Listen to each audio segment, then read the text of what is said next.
వ్యక్తి 3 సార్లు ముఖ్యమంత్రి చేసినటువంటి వ్యక్తి బీజేపీ పట్ల వాళ్ళకున్నటువంటి మసీదులు కూలగొట్టే పార్టీ ఇదని అన్నటువంటి వ్యక్తి కూడా ఒక చంద్రబాబు నాయుడు గారే. ఈవేళ ఈ అవకాశం వచ్చింది. ఈ అవకాశం కూడా మీరు చేస్తున్నది to safeguard the interest of the country. కాబట్టి చంద్రబాబు నాయుడు గారి పార్టీ కూడా చేయొచ్చు. ఇక జగన్మోహన్ రెడ్డి గారి పార్టీ అయితే అది ఎలా వేస్తుందో నాకు అర్థం అవట్లే. మరి ప్రకటించినట్టు పేపర్లో చూశాను.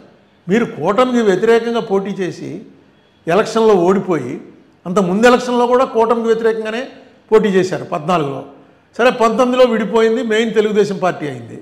24లో కూటమి బీజేపీ జనసేన టీడీపీ కలిపి పోటీ చేసి మిమ్మల్ని ఓడిస్తే మీరు ఆ బీజేపీ అభ్యర్థికి ఏ కారణం మీద ఓటేస్తానంటున్నారు నాకు అర్థం అలా.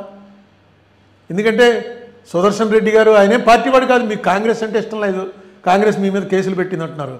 సుదర్శన్ రెడ్డి ఏం పార్టీ వాడు కాదే. ఆయన కాన్స్టిట్యూషన్ నిలబెట్టడం కోసం ఒక ప్రయోగం చేస్తున్నారు. కాన్స్టిట్యూషన్ నిజంగా నిలబెట్టగలడు. ఆ నిలబెట్టగలిగినటువంటి సత్తా ఉన్నటువంటి వ్యక్తి, ఏ పార్టీకి సంబంధం లేనటువంటి వ్యక్తి.